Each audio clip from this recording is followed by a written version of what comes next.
They're really just rage baiting you, and you guys fall for it all the time. When will you learn? I don't know, but Juice United. I'm seeing a lot of negative um, comments, negative tweets, negative reports. I'm just seeing a lot of negativity around Manchester United right now, and it's stemming from a lot of delusion. It's stemming from a lot of false expectations, just a lack of understanding.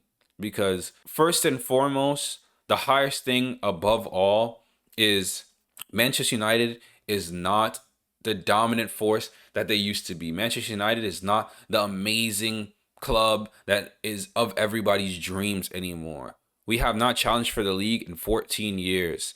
The younger stars, the 18, 19, 20, 22, 20, 23 year olds that's coming up, they have not seen Manchester United be dominant. When we were dominant, they were still babies.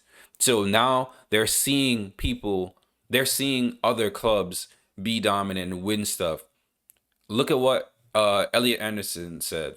I personally did not rate him as highly as everybody else did, but look at the comments that he made when he went to Manchester City. Of course, you could just boil it down to them just giving him words to say, like, "Oh, Manchester's always been blue," blah blah blah blah. But one of the things you could take out of what he was saying is he's only seen Manchester City dominate Manchester. Like since he has been in the space playing football, doing whatever, he has only really seen Manchester City dominate the city of Manchester. And you could take that in him just trying to wind up whatever or suck up to the Blues.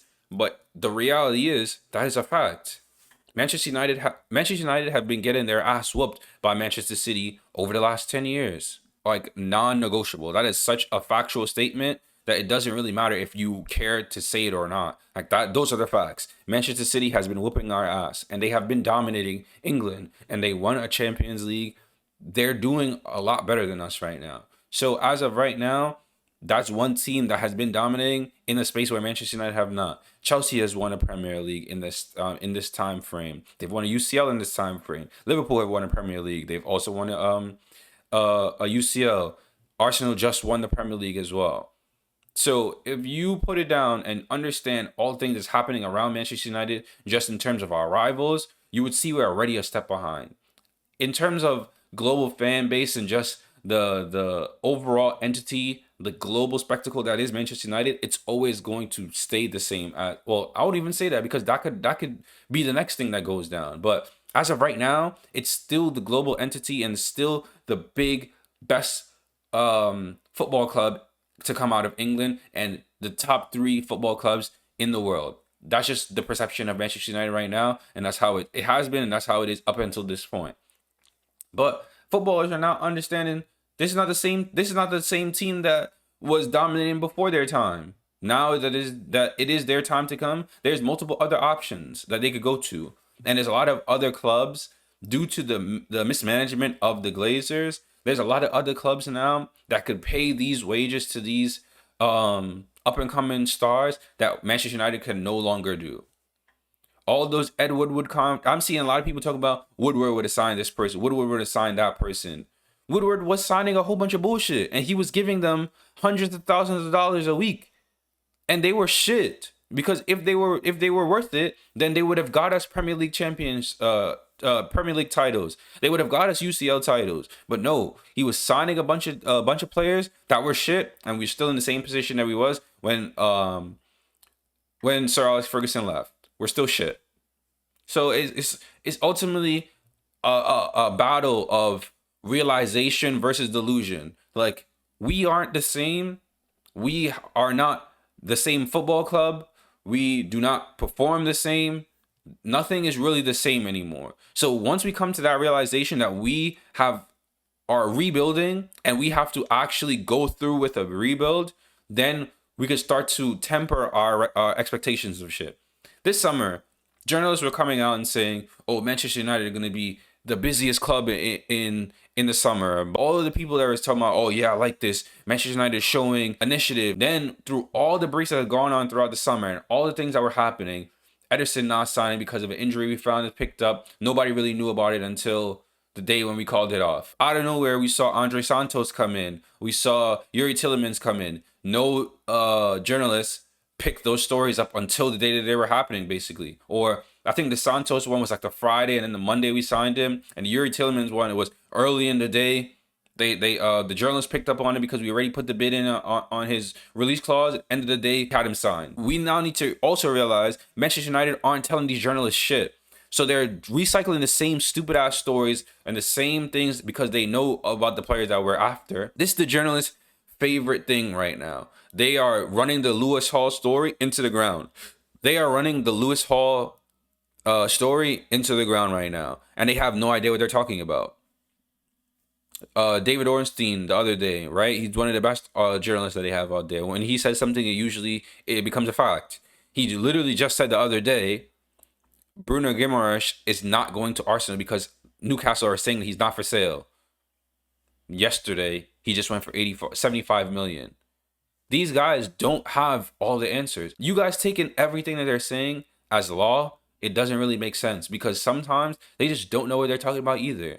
And that's okay as well. So everything that you're seeing, all these stories that are coming out, take it with a grain of salt. You're supposed to understand that this is not everything that's coming out. Manchester United have not been revealing all of their moves to the journalists like they were in previous years. So most of the time, they're speculating. They're just talking out of their ass. We know what we need, and that is where the frustration should be, and that's where you are right to criticize Ineos. We need a left back. We are light in left back, and we cannot afford to start Luke Shaw at left back because he cannot get up and down the pitch, and there is no way that he's going to be able to play all of these games and not get injured. There's no way. We have more than double the amount of games we had last season. He is not going to survive. He's not going to survive it. We basically needed two midfielders last summer. We got rid of Casemiro. Manuel Ugarte tore his ACL. We replaced them with Yuri Tillemans and Santos. We don't have the extra two midfielders supposed to be in there. We were supposed to get three. It doesn't look like we're getting three right now, right? So we're not getting a third midfielder, and they're dragging their feet on a left back.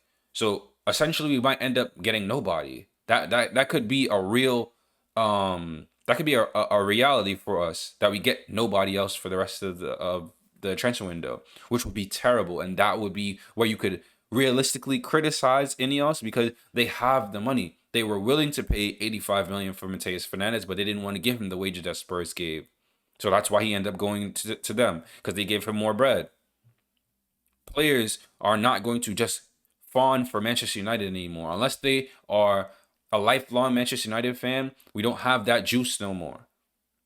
They are going to go wherever they get the best deal. Mateus Fernandes, Sandro Tonali. Those are two people we had on our list. Two people that were overly priced, and two people that went where they got the most bread. It's very simple. It's not a hard concept to understand. Players would want money. They're not the moral police. If you had two opportunities at career paths, right, doing the same thing that you're doing right now, whether you're passionate about it or not, two different companies, you'd be doing the same job, but one of them is giving you more bread. Why would you not take why would you not go to the company that's giving you more bread? That's what's happening right now. And we need to understand that that is okay. If we want to be back to the global superstar that we once was, we have to understand that we are in a rebuild and we need to get the pieces that's going to take us back there.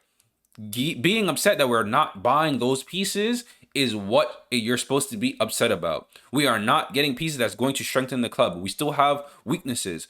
Center back, we are 2 injuries away from being back to having to play children in Lenny Euro and Aiden Heaven. Even though I think that they are going to be good players, they need to get bedded in. They need to be able to play 1 week.